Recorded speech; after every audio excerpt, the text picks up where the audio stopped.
Buenos días a todos. Muchas gracias por acompañarnos en este inicio de la edición número 30 del Congreso APRESID. Mi nombre es Franco Bardegia, soy coordinador técnico zonal del sistema Chacras de APRESID. Le damos la bienvenida a esta charla titulada Efectos de la napa sobre la heterogeneidad del lote y su manejo para potenciar rindes en maíz. A lo largo de esta jornada nos van a estar acompañando Claudio Raskin, quien es responsable técnico de desarrollo de la Chacra Justiniano Pose y asesor técnico regional de la Regional Justiniano Pose. Además, es profesor e investigador en la Universidad Nacional de Villa María, afectado por los espacios curriculares de cultivos extensivos y agronomía de precisión de la carrera de Ingeniería Agronómica. También está Pablo Panati, quien es ingeniero agrónomo, recibido en la Facultad de Agronomía de la Universidad Nacional de Rosario, es miembro fundador de la Chacra APRESID de Justiniano Pose, asesor técnico del sudeste de Córdoba, participa también en el Consejo de Administración de la Cooperativa Agrícola de Montemaíz como vicepresidente y también se desempeña como vicepresidente en el Consejo Directivo de la Regional Córdoba de INTA en representación a Coninagro. Por último, Agustín Pagani, quien es ingeniero agrónomo, tiene un magíster en producción vegetal en la Universidad Nacional de Mar del Plata, de la Facultad de Ciencias Agrarias, y un doctorado en fertilidad de suelos en la Universidad del Estado de Iowa, en Estados Unidos. Es investigador independiente y actualmente se desempeña como director de Clarion, Laboratorio de Suelo y Planta, empresa que brinda servicios de agricultura de precisión, investigación y desarrollo. Es docente invitado de la Universidad de Buenos Aires y de la Universidad Nacional de Mar del Plata.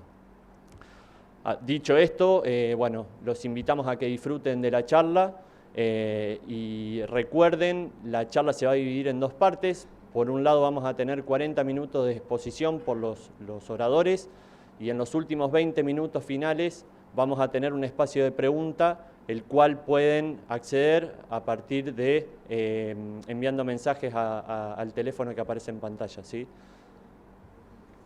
Pablo.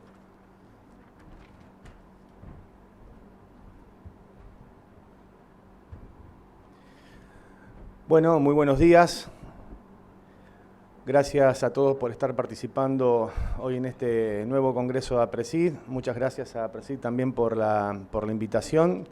Y bueno, también a todas las personas que en este momento están conectados online, viéndonos por internet.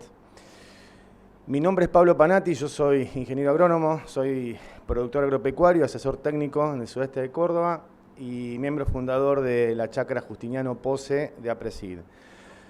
Nuestra chacra comenzó allá por el año 2006 como regional, funcionando durante 8 años hasta el año 2014, donde comienza las actividades o se forma lo que hoy tenemos como Chacra Justiniano Pose.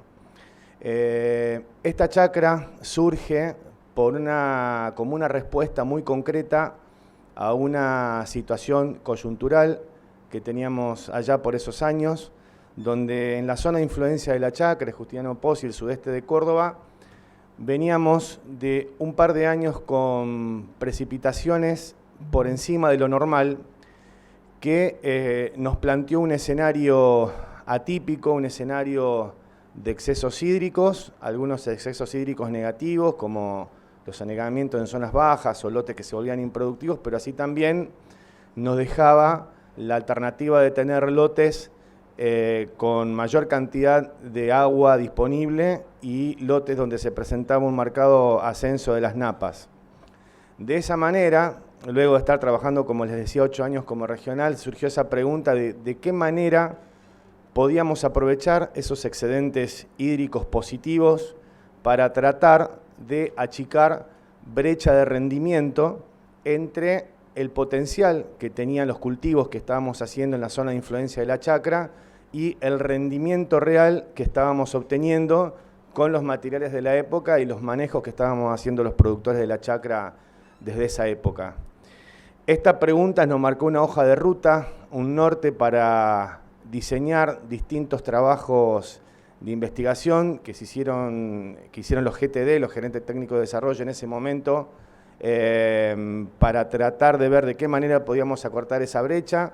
Trabajos de investigación en forma muy diversa que abarcaban desde el uso y posicionamiento de cultivos de servicio dentro de los esquemas de rotación, intensificación en el uso en la rotación para tratar de aprovechar esa agua útil y después ajuste de manejos en lo que es fertilización, fecha de siembra, distancia entre eras y demás.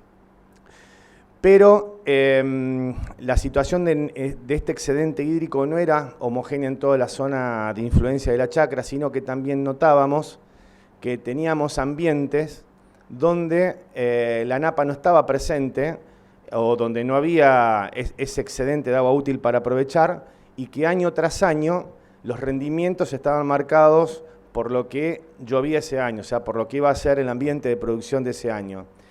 Entonces esa línea de trabajo de brecha se amplió a tratar de ver de qué manera podíamos desarrollar líneas de investigación para lograr una producción más estable, ya que los ambientes en cuanto a recursos suelo eran buenos, eran productivos, pero notábamos que estábamos muy a merced, muy influenciados por las contingencias climáticas. Entonces, la idea era ver de qué manera desde el manejo podríamos lograr una mayor estabilidad.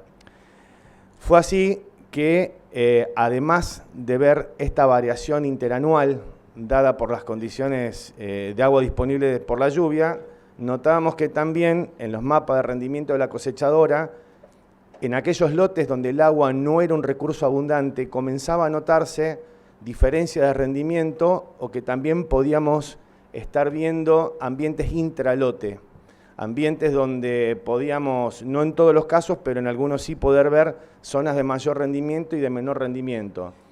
Entonces esa línea inicial de investigación de la chacra, donde comenzábamos a trabajar con brecha, se orientó a responder la pregunta si podíamos comenzar a caracterizar ambientes dentro del lote, lo que nos lleve a ser más específicos en desarrollar técnicas de manejo para aprovechar estas diferencias ambientales.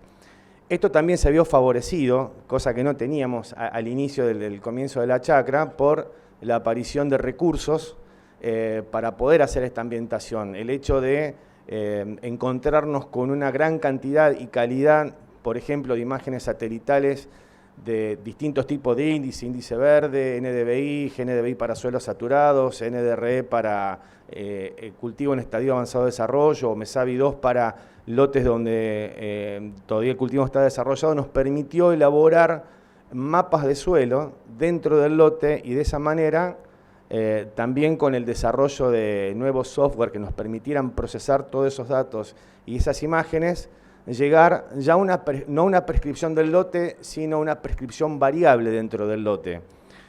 También obviamente nos encontrábamos que a veces no teníamos las maquinaria necesaria para poder hacer una dosificación variable, ya sea en lo que trabajamos principalmente, en lo que es dosificación variable de semilla, o de macronutrientes, nitrógeno y de fósforo, pero bueno, donde estaba disponible la tecnología, comenzamos a hacer ambientaciones, a procesar esas imágenes y lograr prescripciones variables que nos llevó a ser más eficientes en el uso de los insumos, con la ventaja no solo económica, sino también lo que es logística y en lo que es ambiental también. Actualmente, hoy la ambientación o el manejo por lote, que es lo que nos va a dar, y esto quería hacer una introducción a modo de presentación de lo que va a exponer tanto Agustín como Claudio, realmente día a día va avanzando en forma muy vertiginosa. Los software que estamos usando están permanentemente actualizándose y cada vez son más las cosas que podemos hacer. Y nuestra visión es que la agricultura de precisión va a cada vez tener más presencia en las zonas productivas del país y con resultados realmente muy satisfactorios porque nos lleva a ser más eficientes, como le decía, en el uso de los recursos y a su vez a volver al inicio de lo que era el programa Chacra, de que nos ayude también a ir achicando las brechas de rendimiento. Así que bueno, dicho esto, a modo de introducción, le quiero dar el paso a Claudio para continuar con la charla de hoy, que son los efectos de la napa sobre la heterogeneidad del lote y su manejo para potenciar rindes de maíz. Muchas gracias.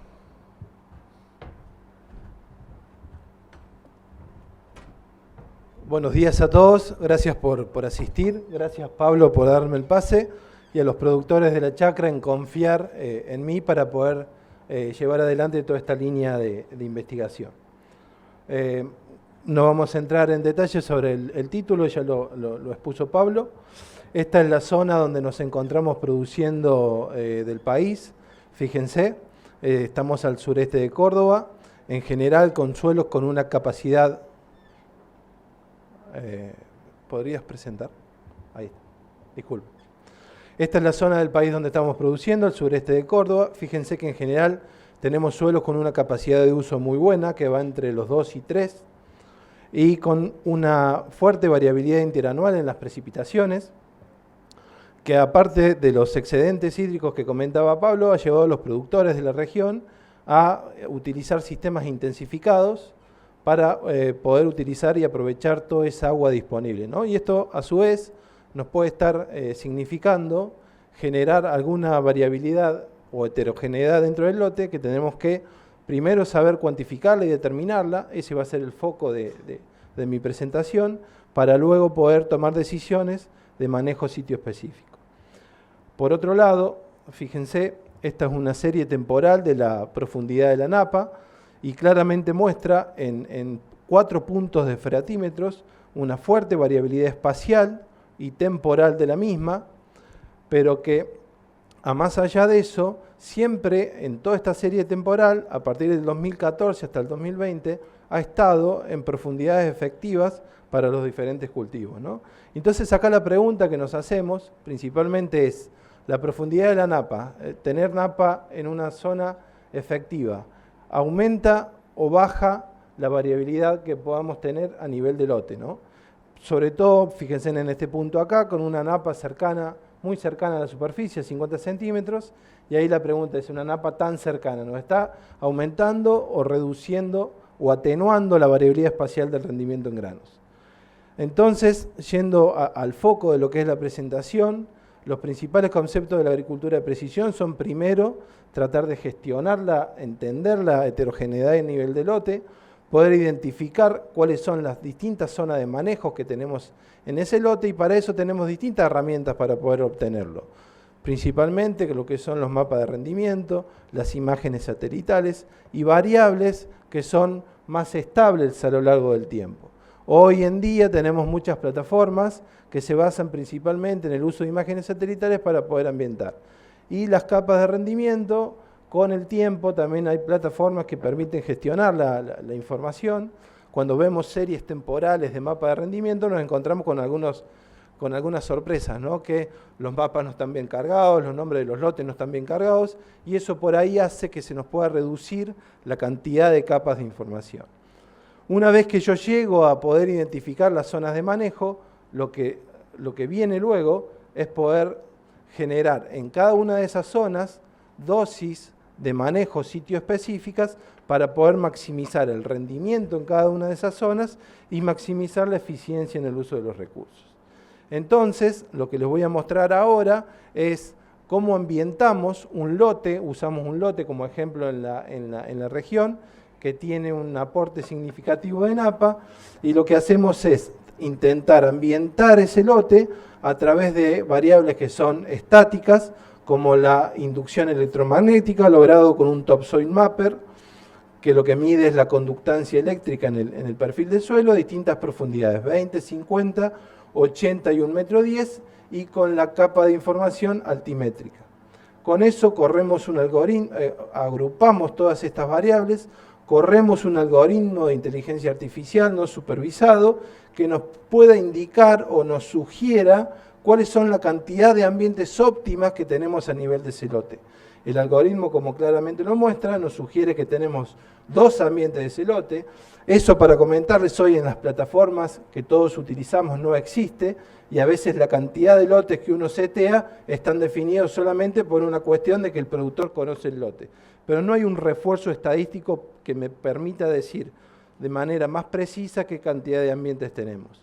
Entonces, una vez que definimos cantidad de ambientes, el ambiente resultante a nivel de este lote que estamos trabajando se da en 2 zonas, que cuando validamos esas variables de entrada en cada zona, encontramos que una de esas zonas, que es la zona 2, estos colorcitos anaranjados, siempre y consistentemente tienen mayor inducción electromagnética y diferencias en altimetría, que entre los puntos más bajos y más altos del lote hay una diferencia entre el metro al metro y medio.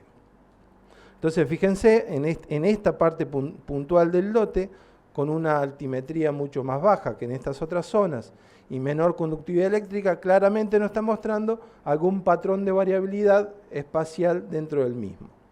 Una vez que definimos eso, lo que continúa es tratar de analizar cuál es la variabilidad temporal de rendimiento para cada una de las campañas en donde pudimos tener mapas homogéneos y limpios para poder analizar.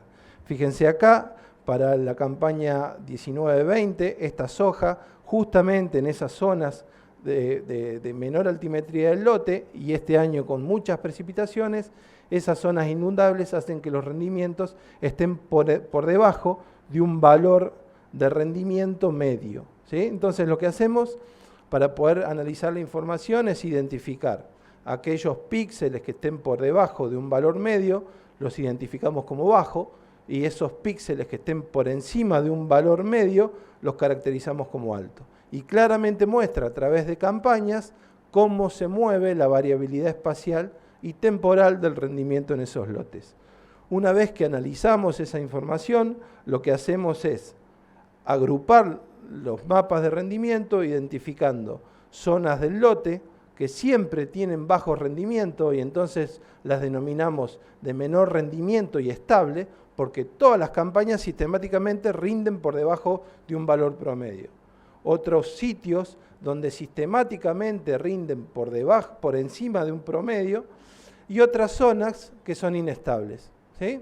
Hay algunas campañas que rinden por encima del promedio y otras campañas que rinden por debajo del promedio. Cuando integramos toda esa información, podemos agruparla en una sola capa de información, identificando zonas que sistemáticamente siempre rinden por encima de un valor y zonas que sistemáticamente rinden por debajo de un valor. Y esto es muy interesante y muy importante conocer y poder gestionar estas áreas para justamente maximizar la eficiencia en el uso de los recursos en las mismas. Entonces, para poder cerrar el concepto, cuando integramos las variables que son estáticas, que no cambian a lo largo del tiempo, junto con las de rendimiento, podemos identificar, por ejemplo, en la zona 2, que son las de mayor inducción electromagnética y mayor altimetría, fíjense cómo somos capaces de poder identificar un 50% de esa superficie que está rindiendo por encima de un valor promedio, por debajo de un valor promedio. Y en otras zonas alrededor del 36%. Y esto es bastante importante poder identificarlas y empezar un proceso de agricultura de precisión a partir de esta información. Lo interesante de esta metodología es que una vez identificados nos permite gestionarlo de manera mucho más estratégica. Y es superadora por encima de aquellas capas de información que solamente tienen imágenes satelitales o que por metodología agrupan todos los datos de rendimiento en una sola columna de datos, tomando como variable el rendimiento relativo de cada una de esas zonas. Entonces, una vez que logramos identificar cada zona a través de esta metodología, lo que hacemos es, por ejemplo, este es el ejemplo para maíz, es tratar de entender cuál es el rendimiento que alcanza el cultivo en dos campañas contrastantes. Fíjense que en la campaña 2017-2018 los rendimientos estuvieron por debajo en cada zona de manejo con respecto a la campaña 2021. Y si ajustamos un valor al nivel del percentil 90 y nos encontramos con estas curvas, podemos estar definiendo claramente cuáles son los rendimientos máximos que se alcanzan en cada una de esas zonas de manejo. Y bueno, uno se podría hacer una primera pregunta. Fíjense que como máximo tenemos entre zonas de bajo rendimiento y alto rendimiento alrededor de 1 a 2 toneladas de diferencia en rendimientos, si bien no son diferencias que se puedan encontrar en otros lotes sin presencia de napa y con capacidad de uso de suelo por debajo de las que tenemos en en la zona, claramente esto nos muestra que hay diferencias de rendimiento y que cuando sabemos identificar cuáles son esas zonas, ahí la estrategia va a estar puesta y va a estar definida en base a la decisión del productor de si inicia o no una dosificación variable en cada una de esas zonas. El otro punto a preguntarse son estos pisos de rendimiento que encontramos en las zonas de bajo rendimiento, que claramente podrían ser aumentados a través de un mejor manejo agronómico en cada una de esas zonas. Y la otra pregunta que surge de esto es tratar, y eso nos va a interpelar en el trabajo de la chacra, es poder identificar cuáles son los rendimientos máximos o potenciales limitados por agua, que son un poco el techo que vamos a estar aspirando en alcanzar en esas zonas de alta productividad. Ahora, fíjense que estos resultados son análisis post-mortem, ¿sí? Son análisis en base a los mapas de rendimiento de campañas que ya están finalizadas. El punto y la pregunta que nos tenemos que hacer es, ¿qué valor de rendimiento utilizo para poder realizar prescripciones de variable para la próxima campaña? Y fíjense las diferencias que existen en dos campañas contrastantes y en particular en esta, en esta próxima campaña de maíz que viene, con ya un escenario con señal de tipo La Niña y con algunos resultados que tenemos en la chacra con una profundidad de napa que está por debajo de la zona efectiva. Entonces, ante esta variabilidad interanual de los rendimientos, la pregunta es, ¿qué valor de rendimiento utilizamos para poder tomar decisiones de prescripción variable? Entonces, uno de los objetivos que vamos a estar trabajando es poder ajustar algoritmos de inteligencia artificial reforzados con modelos de simulación que nos permitan estimar cuál va a ser el rendimiento alcanzable en cada zona de manejo, y una vez que podamos estimar ese rendimiento, entrar por los modelos agronómicos clásicos que existen en la bibliografía para poder identificar, por ejemplo, para este caso, cuál es el umbral de nitrógeno, suelo más fertilizante, que me satura o me maximiza el nivel de rendimiento.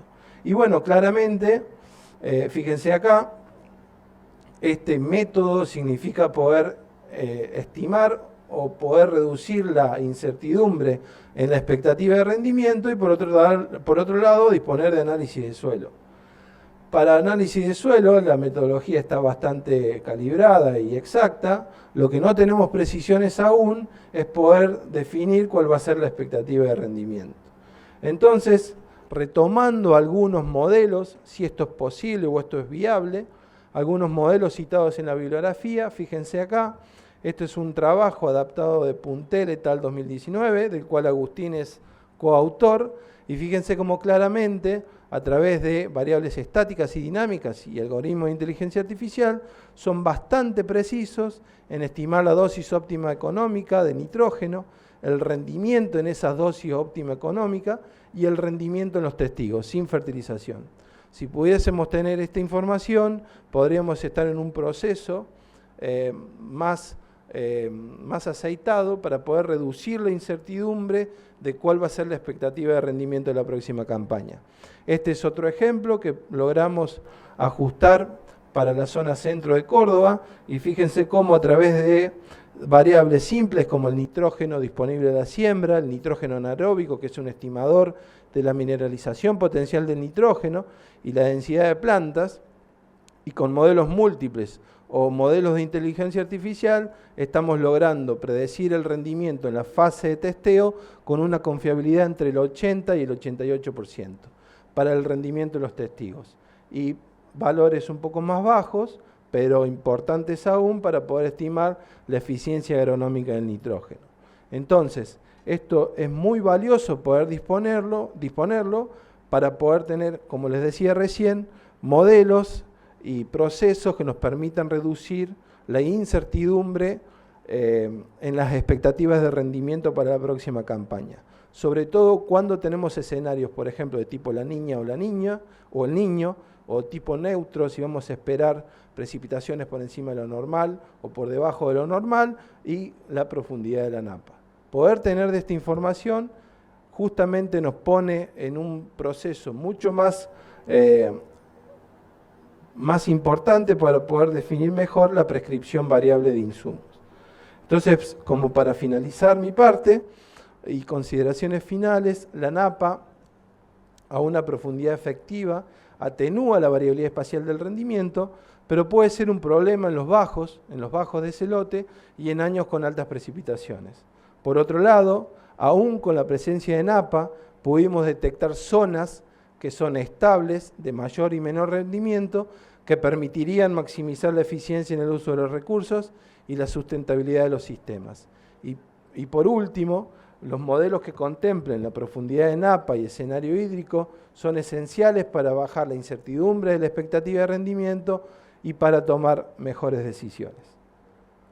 Los dejo con Agustín, que les va a estar mostrando eficiencia en el uso de los recursos por efecto de la NAPA, como complemento a la parte final de mi presentación. Muchas gracias.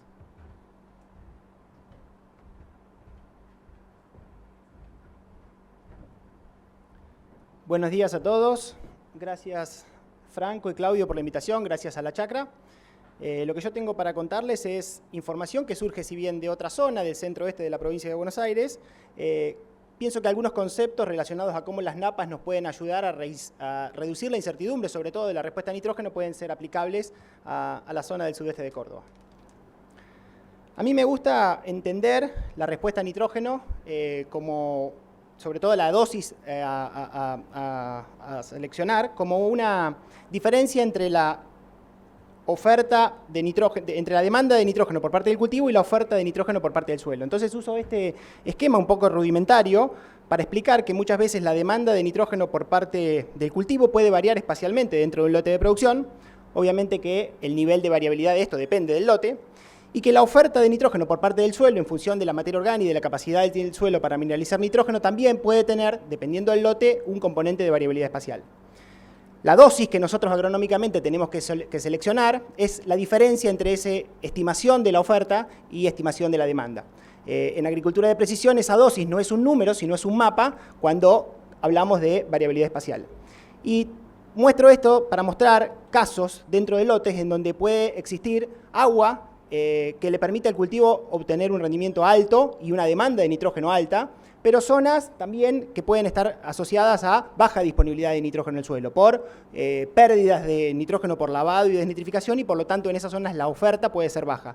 Zonas en forma contrastante que pueden tener también baja oferta por parte del suelo, pero que en ese lugar la demanda sea baja por una determinante en la profundidad efectiva del suelo, por una determinante en el contenido de arena o alguna limitante que haga que la demanda sea baja y por lo tanto la dosis a aplicar sea baja, y zonas contrastantes en donde puede haber alta demanda por parte del cultivo, pero también alta oferta por parte del suelo, porque en esa zona del lote puede haber alta mineralización y un muy buen acople entre mineralización y absorción, y por lo tanto la dosis óptima económica puede ser cero. Este ejemplo un poco exagerado lo que intenta explicar es lo complejo que muchas veces es agronómicamente tener herramientas para poder definir con precisión la oferta de nitrógeno por parte del suelo y la demanda de nitrógeno potencial por parte del cultivo, y cómo poder transformar esto en una recomendación. Entonces lo que yo les voy a tratar de contar es cómo las NAPAs nos pueden ayudar para reducir un poco esa incertidumbre. Les muestro un ejemplo acá del centro-oeste de la provincia de Buenos Aires, un lote de 65 hectáreas, con una variabilidad topográfica marcada, pero no tan marcada, 2 metros de diferencia de elevación entre el punto más alto y el punto más bajo. Y lo que hicimos en este lote fue instalar algunos freatímetros y usar la metodología que nos enseñaron el grupo de Esteban Jovalli y su grupo de San Luis, que nos cuentan que la profundidad de la NAPA es una función lineal de la elevación. Entonces, con un muy buen mapa de elevación y algunos freatímetros, nosotros podemos estimar la profundidad de la NAPA y usar esa información como un aliado estratégico para entender cómo los cultivos interaccionan con eso. Los trabajos de Esteban, de Noceto, de Marcau, nos señalan una zona de profundidad de NAPA que correlaciona con los rendimientos más altos y más estables. Entonces, teniendo un mapa de profundidad de NAPA, nosotros podemos, con cierto nivel de precisión, poder seleccionar, como les contaba Claudio hoy, esas áreas que van a priori a ser más estables en cuanto a los niveles de producción. Y por otro lado, zonas sin influencia de napa, que obviamente están más relacionadas o van a ser mucho más dependientes de las precipitaciones en la campaña determinada. Nosotros hace ya unos 10 años iniciamos un proyecto de investigación en maíz y trigo que se llama Evaluación o Caracterización Espacio-Temporal de la Respuesta a Nitrógeno en estos dos cultivos. Y lo que hacemos es, a través de ensayos en microparcelas con dosis crecientes de nitrógeno, establecidos en lugares contrastantes de lotes de producción y durante muchos años, poder tratar de estudiar y entender cuáles son las variables que más afectan la respuesta a nitrógeno y las variables que más tendríamos que tener en cuenta en un modelo para definir una prescripción. Nosotros las clasificamos en este trabajo en variables estáticas y dinámicas, es decir, variables estáticas que no cambian en el corto plazo, como la profundidad efectiva del suelo, como la textura, como variables asociadas a parámetros de fertilidad que no cambian en el corto plazo, como la materia orgánica, o la conductividad eléctrica aparente, como una variable también asociada a la textura, que tiene cierta estabilidad temporal, y también variables dinámicas, que se hacen referencia sobre todo a variables relacionadas a la meteorología y al agua, y variables relacionadas al nitrógeno disponible, que obviamente que son muy dinámicas. A partir de ese trabajo, bastante tedioso y de largo plazo, pudimos establecer muchas curvas de respuesta. Acá les muestro algunas que publicamos en este trabajo, y la idea de esto es mostrarle cómo la forma de la curva de respuesta a nitrógeno en maíz y en los cultivos en general puede cambiar sustancialmente en el espacio y en el tiempo. Muchas veces nosotros fertilizamos imaginándonos una curva que fue generada en una estación experimental, en una campaña determinada o en un promedio de curvas, pero esta forma de las curvas estas que les muestro acá muestran que pueden ser muy distintas, ¿no? Puede haber zonas o años en donde la respuesta a nitrógeno es muy alta y por lo tanto las curvas tienen un componente lineal muy importante, es decir, años húmedos en donde la curva nace de muy abajo y sube a techos de rendimiento muy altos, y en forma contrastante zonas y años restringidos por alguna variable, generalmente en agricultura en secano por agua, en donde la respuesta a nitrógeno es menor o más inconsistente. Bueno, a partir de este estudio nosotros fuimos aprendiendo cuáles variables nos ayudan más para entender la respuesta a nitrógeno y obviamente la dosis óptima económica, pero yo me voy a concentrar en esta charlita en mostrarle puntualmente la influencia de la napa sobre esto. Y lo que hicimos, agrupando estos 53 datos, 53 ensayos durante más o menos 7 años, fue este grafiquito de dosis óptima económica versus la profundidad de la napa. Y lo que vimos, lo hicimos exploratoriamente, es que había un componente importante de la variabilidad en la dosis óptima económica que estaba explicado por la profundidad de la napa. Las barritas esas que están ahí son los errores experimentales, los errores estándar, que obviamente que son grandes, porque no solamente la dosis óptima económica depende de la profundidad de la napa, pero este resultado nos mostraba o nos alentaba a que algún modelo de determinación de la dosis de nitrógeno, y sobre todo en una prescripción, tenía que tener algún componente asociado a esa agua en subsuperficie que nos estaba dando una mano agronómicamente para reducir la incertidumbre. Y lo que hicimos finalmente para el trabajito o el estudio que hicimos para esta charla en particular fue separar algunas de las curvas que tenemos en condiciones de alta humedad o condiciones de años húmedos en donde hubo excesos de agua, sobre todo en primavera temprana, y condiciones en donde hubo algún grado de restricción desde el punto de vista hídrica en la campaña. Y separamos lotes o zonas dentro del lote con napa a profundidad óptima, entre 1 y 2 metros, y zonas o lotes o ensayos sin influencia de napa. Entonces lo que vimos es que en principio, en los años húmedos, tanto con napa como sin napa, las curvas de respuesta son bastante lineales, es decir, hay un componente lineal en la forma de la curva de respuesta, que significa que, bueno, el agua generalmente hace que se pierda una parte del nitrógeno del suelo y del fertilizante por mecanismos de pérdida como lavado y desnitrificación. Entonces la curva nace de muy abajo, es decir, el rendimiento de los testigos es bajo, pero sube bastante linealmente hasta valores altos, porque justamente el agua de esas campañas húmedas o el agua presente por la presencia de napa hace que no haya una restricción cuando uno le pone nitrógeno al cultivo. Entonces determinamos niveles de dosis óptimas económicos altos y bastante estables en esas dos condiciones de años húmedos. Contrastantemente, los años secos sin la presencia de napa, en general vemos curvas de respuesta bastante chatas, ¿no? Porque ahí la ausencia de agua desde el punto de vista de las precipitaciones, más la poca influencia de napa o nula influencia del napa, hace que el cultivo esté severamente limitado por agua y por lo tanto el nitrógeno no sea el factor más limitante. Por lo tanto vemos ahí respuestas a nitrógeno bajas, dosis óptimas económicas bajas y bastante inconsistencia en la práctica de la fertilización. Pero la más interesante de estas es esta que quiero que nos detengamos un segundo, es cuando el año es seco, la campaña es relativamente restrictiva, pero la napa, la presencia de napa en los estadios iniciales nos asegura un techo de rendimiento y nos reduce bastante la incertidumbre de la fertilización o de la incertidumbre asociada a la respuesta a nitrógeno. Y lo interesante también es que estas curvas nacen bastante más arriba comparado con años húmedos. Quiere decir que el agua que está en subsuperficie no nos hace perder nitrógeno de manera significativa como sí lo puede hacer el exceso de precipitaciones. Entonces, tener esta información para algo que es tan dinámico como la respuesta a nitrógeno nos permite, con un grado de precisión relativamente razonable, reducir la incertidumbre asociada a la fertilización, y esto obviamente que tiene que estar en nuestros modelos de toma de decisión incorporados. Entonces, como consideraciones finales de esta parte de nuestro trabajo que les muestro,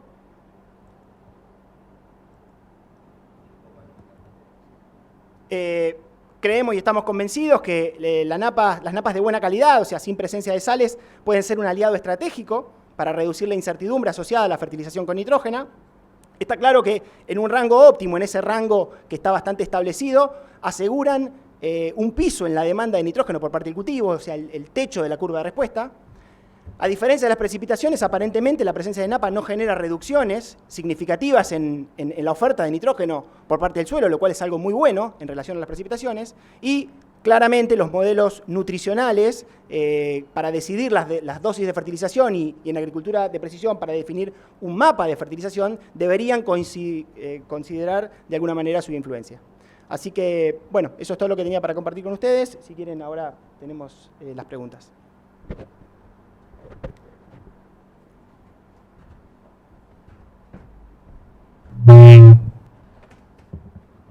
Bueno, muchísimas gracias Agustín, Claudio, Pablo. Le damos un fuerte aplauso por su presentación. Ahora vamos a pasar al espacio de preguntas. Pueden mandar su pregunta al número de WhatsApp que aparece en pantalla. Si se llega a complicar por alguna cuestión, les acercamos un micrófono para que la puedan hacer. Yo voy a ir con algunas preguntas que hay acá en teléfono. Primero para Claudio. Ahí le pasan. Eso. Para Claudio una consulta, particularmente sobre la zona del sudeste de Córdoba. ¿Qué grado de variabilidad están observando hoy en día en los ambientes productivos de la región? Ahí está. Gracias por la pregunta. Bueno, es bastante diversa.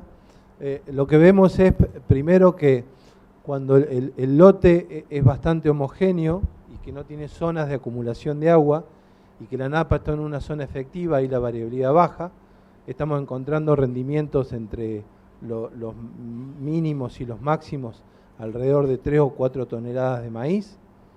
Analizamos mucho la base de maíz. La de soja todavía no hemos analizado, pero en soja las diferencias son menores. Y después cuando nos vamos a zonas del lote, en donde tenemos una napa muy cerca, o tenemos zonas del lote que pueden ser inundables por escenarios con precipitaciones por debajo de lo normal, ahí tenemos variaciones de rendimiento que van desde, por ejemplo, en soja, de 0 kilos de rendimiento a valores de 5 a 6 toneladas. Y para maíz, en el torno de los 2-3 toneladas a 13-14 toneladas. O sea, la variabilidad aumenta debido a esas circunstancias. Después, en lotes mucho más parejos, la variabilidad baja. Yo les mostraba que, por ejemplo, en las zonas de menor rendimiento y estables, comparado con las de alto rendimiento y estables, la diferencia en el percentil 90 puede estar en torno a la tonelada y media, a las 2 toneladas, y ahí la decisión es, bueno, ver. Bueno, con esa información la diferencia puede ser baja.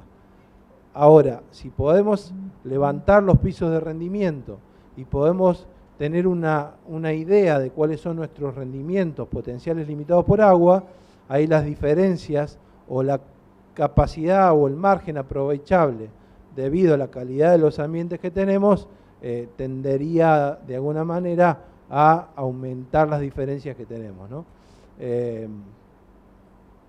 Y eso es lo que estamos encontrando en la zona. Muy bien, gracias Claudio. Una pregunta más para Claudio, un poco tiene que ver, hay dos preguntas que son medias parecidas, entonces la voy a tratar de armar a las dos juntas. La primera es, en la zona del sudeste, ¿hasta qué profundidad están denotando la influencia de la napa sobre los rendimientos de maíz? ¿Sí?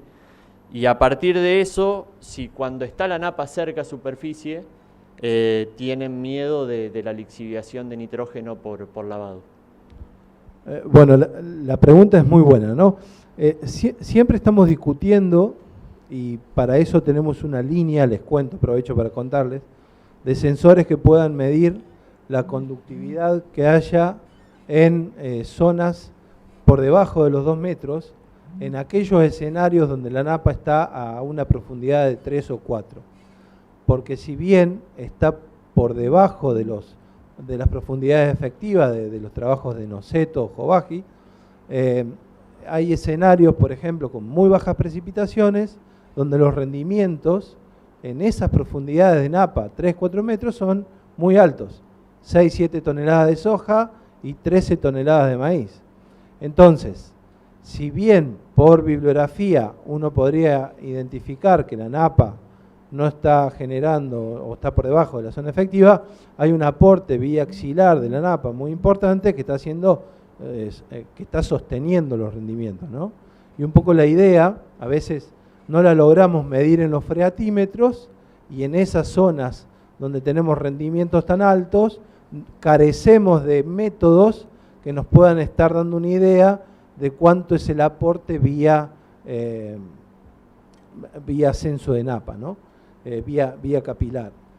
Y hay algún método que nos permita identificarlo y poder gestionarlo, sin duda nos va a posicionar de una manera distinta para poder tomar decisiones en pre-campaña. ¿Y cuál era la otra, Franco? Perdón. El tema del lavado de nitrógeno, Bien, lixiviación bien. de nitrógeno Bueno, por napas cercanas. Por otro lado, por una cuestión de logística, en general el productor de esta región lo que hace en su mayoría es de incorporar el nitrógeno previo a la siembra, ya sea para lo que es trigo o para lo que es maíz. Hay pocos casos en donde se opta por dividir la dosis, sobre todo cuando esperamos ambientes con altos potenciales de rendimiento debido al aporte de agua. En esos casos, cuando el productor decide aplicar 300 kilos de urea en presiembra y tenemos una napa cercana en superficie, inclusive con escenarios hídricos por encima de lo normal, que aparte si tenemos zonas dentro del lote que captan agua de zonas más altas, ahí las probabilidades de lavado de nitrógeno aumentan, reducen lo que es la eficiencia en el uso del nitrógeno y nos puede estar detectando en esas zonas algunas deficiencias de nitrógeno en la fase de inicio de periodo crítico, que es donde el cultivo logra construir rendimiento principalmente a través de peso de grano, ¿no? Y ahí se desbalancea fuente de destino durante el llenado de granos y podemos estar penando en rendimiento por tomar la decisión de hacer todo en presiembra, ¿no? Muy bien, muchísimas gracias Claudio. Ahora paso a algunas preguntas para Agustín. Agustín, al momento de definir la dosis de nitrógeno, teniendo en cuenta oferta-demanda, ¿se considera algún valor respecto a eficiencia de uso del nutriente? Y por otra parte, si se consideran los valores posibles de pérdida de nitrógeno según la fuente de dicho nutriente. Si querés, primero te hago la primera para refrescarla. Bien. Sí.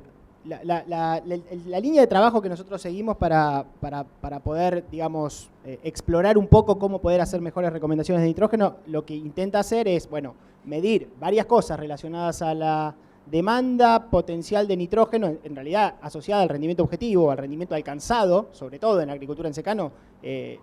ligado al agua, la disponibilidad de agua ese año, en ese ambiente, en esa zona, ¿no? Y por otro lado, ¿qué variables nos pueden dar una mano desde el punto de vista del suelo para mineralizar nitrógeno, ¿no? Oferta actual y oferta potencial, ¿no? Entendiéndose por efecto actual el nitrógeno inorgánico que podemos medir en los primeros estadios de la estación de crecimiento, y entendiéndose por efecto potencial, oferta potencial, aquellos indicadores que intentan cuantificar el nitrógeno potencialmente mineralizable, no el nitrógeno lábil, el nitrógeno que se va a mineralizar durante la estación de crecimiento. Tratando de entender oferta y demanda o aquellas variables que más nos ayudan para eso, bueno, nos damos cuenta que la eficiencia de uso del nitrógeno cambia radicalmente dependiendo de si uno hace una buena lectura o una mala lectura de ese ambiente, ¿no? El caso extremo es aplicar mucho nitrógeno en un año donde sabemos que estamos en una zona dentro del lote sin influencia de Napa, y cuando sabemos que hay altas probabilidades de que la campaña sea restrictiva desde el punto de vista hídrico. Poner mucho nitrógeno ahí es un error desde el punto de vista de la eficiencia de uso de nitrógeno. Y por otro lado, para el otro extremo, poner mucho nitrógeno de manera anticipada en lugares en donde sabemos que son deprimidos en el paisaje, que tienen el perfil lleno y que está la napa cerca, bueno, sabemos que es muy riesgoso aplicar nitrógeno temprano ahí porque puede haber muchas probabilidades de que existan mecanismos de pérdida por lavado y desnitrificación que también hacen bajar la eficiencia de uso de nitrógeno. Así que eso es algo que, bueno, a través de este enfoque de variables estáticas y dinámicas tratamos de predecir, porque sabemos que dentro del lote la eficiencia de uso de nitrógeno puede cambiar, y obviamente que temporalmente también. Lo que estamos tratando de hacer es, bueno, a priori, antes del momento de la fertilización, qué variable podemos usar para poder predecir esas eficiencias, ¿no? Pero bueno, es algo que está en lo que estamos trabajando, no es que tenemos un valor que tomamos de otro lado y lo adaptamos a la zona donde estamos trabajando. Y por otro lado, con respecto a fuentes, bueno, ahí hay interacciones claras en cuanto a la forma de aplicación, ¿no? Obviamente que si están incorporadas, casi todas las fuentes son igualmente eficientes. En aquellos lugares en donde hay excesos o hay probabilidad de volatilización, hay fuentes que tienen menos probabilidad de volatilización y generalmente, dependiendo de si llueve o si no llueve, posterior a la aplicación, van a ser más eficientes que fuentes que tienen más probabilidad de pérdida por volatilización o que no están protegidas con algún inhibidor de la volatilización. No sé si eso más o menos responde la pregunta. Ahí otra consulta más, Agustín, un poco hablando de eficiencias de uso de nitrógeno. Acá preguntan que en una figura mostraste que la dosis óptima económica era mayor en las zonas donde la profundidad de Napa era menor a 1 metro. Y anteriormente mostraste que la profundidad a la que se maximiza el rendimiento es entre 1 y 2 metros. ¿Puede ser que la mayor dosis óptima económica en zonas con napa superficial se deba a posibles pérdidas por lavado de desnitrificación? Sí, totalmente, puede ser. Nosotros ahí yo hice una categorización, o sea, cuando yo agarraba los 50 o 70 datos que tenemos entre dosis óptima económica y napa y lo ponía en forma continua, hay una nube de puntos, obviamente, ¿no? Porque hay muchas otras variables que afectan la dosis óptima económica más allá de la profundidad del agua en subsuperficie. De todas maneras, para poder ver la contribución relativa de la napa sobre la dosis óptima económica, hice ese análisis categórico. Dentro de la categoría menor a 1 puse varios datos en donde teníamos napa 70 centímetros y napa hasta 1 metro, o a 50 creo que la estaba más. O sea, hay variabilidad dentro de esa columna. Puede ser que haya algo de que en aquellas zonas en donde la napa estaba muy cerca, puede haber habido algo de pérdida. Lo que pasa es que también, sobre todo en nuestras zonas, napa cerca correlaciona con zonas deprimidas en el paisaje que también reciben más precipitación efectiva. Entonces puede haber un efecto confundido ahí y no sea que la napa está cerca y es lo que hace perder, sino que también está asociado a más pérdidas por desnitrificación, por estar el suelo más encharcado, porque correlacionan con zonas deprimidas puntuales, ¿no? Es un tema de la base de datos nuestra. No necesariamente por ejemplo, en la zona de la chacra de Pose, napa cerca, vaya a correlacionar con pérdidas, porque por ahí el nitrógeno está arriba y, bueno, si no se dan lluvias con excesos, ese nitrógeno el cultivo lo puede tomar. Bien, excelente, Agustín. Ahí una última y después pasamos con 2 preguntitas para Pablo. Preguntaban en base al trabajo que hicieron en 2009, guiados un poco por el trabajo de Noceto. 2019. 2019, sí. Guiados un poco por el trabajo de instalación de fratímetros de Noceto, si podés dar algunas recomendaciones, digamos, a la hora de instalar freatímetros, ¿qué consideraciones tuvieron ustedes en ese trabajo? Bien, los expertos en eso es el grupo de San Luis, ¿no? Y aprendimos muchísimo de lo que ellos desarrollaron y para nosotros es información súper útil. Si bien lo adoptamos en otra zona, bueno, ese trabajo eso es ciencia aplicada y ciencia que sirve, ¿no? Y que nos sirve a nosotros productores, además de investigadores. Lo que hicimos fue tratar de, aprovechando los mapas de elevación que teníamos, que de buena precisión, instalar freatímetros en lugares de elevación contrastante y estudiar esa relación, a ver si era tan lineal como y sí, es lineal.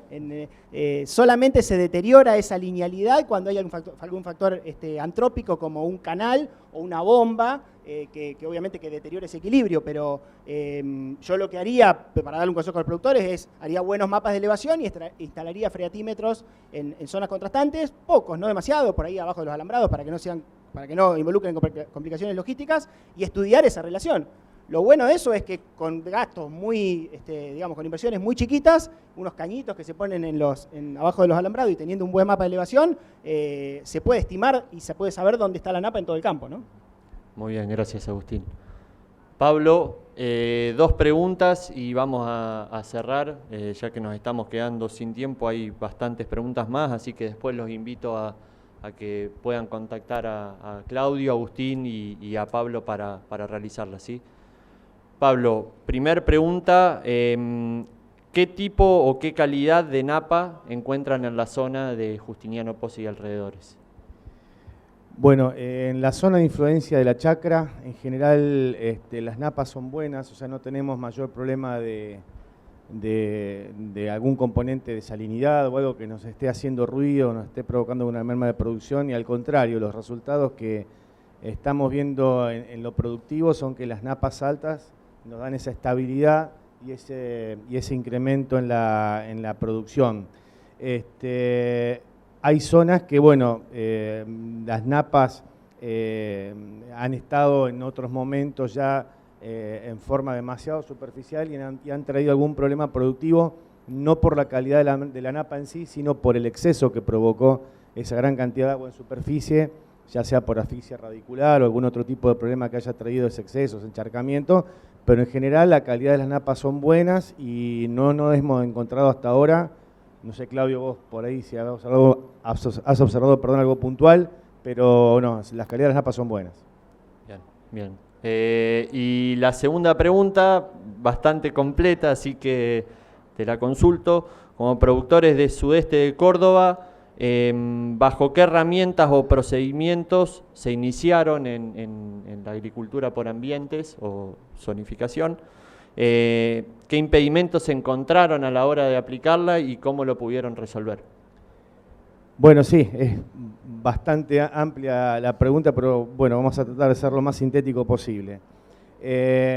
Nosotros, o por lo menos yo voy a contar mi caso, porque realmente hoy en día herramientas para agricultura de precisión en cuanto a la generación de mapas de rendimiento hay muchas, software para poder procesarlo también hay muchos. Yo en mi caso, ya hace varios años que soy usuario de Auravant, es un software donde dentro de la misma aplicación utilizamos las imágenes satelitales que se proveen dentro de esta plataforma y usamos los mismos algoritmos del software para procesarla y ambientar.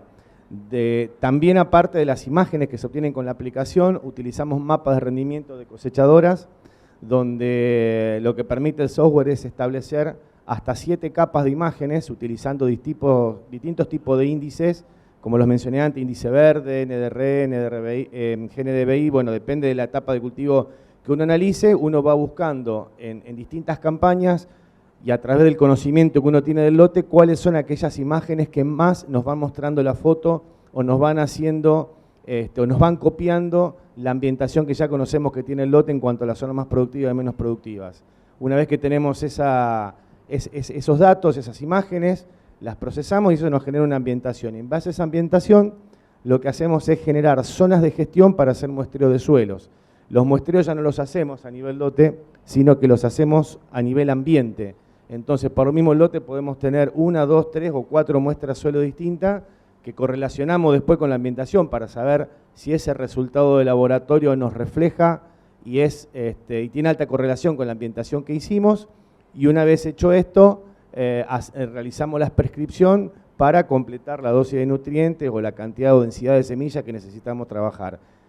Las dificultades que quizás nos encontramos con esto es que, bueno, obviamente hoy las imágenes satelitales tienen su limitación, que hay días que no disponemos de imágenes por estar los cielos nublados, obviamente, no tiene mucha precisión. Hoy hablábamos con Agustín que el próximo paso a dar o que tenemos intención de dar es la utilización de drones, por mi caso por lo menos de ala fija, con cámara RGB o cámara multiespectrales para comenzar a través de software procesar esas imágenes y generar uno mismo las imágenes de índices para poder ser un poco más preciso. Hoy en día hay software que generan imágenes con precisiones de 6 centímetros a 6 centímetros y que elaboran una serie de índices de altimetría y de índices verdes realmente una base de datos muy grande. Otra limitante es, como le decía, podemos agregar solamente hasta 7 capas de imágenes, que eso quizás el día de mañana se puede incrementar y podemos, cuanto más imágenes incorporemos, más precisa va a ser la ambientación. Y otra dificultad es, bueno, la disponibilidad de maquinaria. No todos los productores hoy tienen disponibles las herramientas para hacer dosificación variable. Incluso hay herramientas que se van desarrollando, ya que las máquinas son cada vez más precisas y de respuesta más rápida a esa dosificación variable. Pero bueno, como les dije antes en la charla, esto evoluciona a una velocidad vertiginosa y creo que cada vez va a ser mayor la disponibilidad de herramientas que tengamos para trabajar en esto. Muy bien, gracias Pablo. Le volvemos a agradecer a los 3 disertantes y damos por finalizada la charla.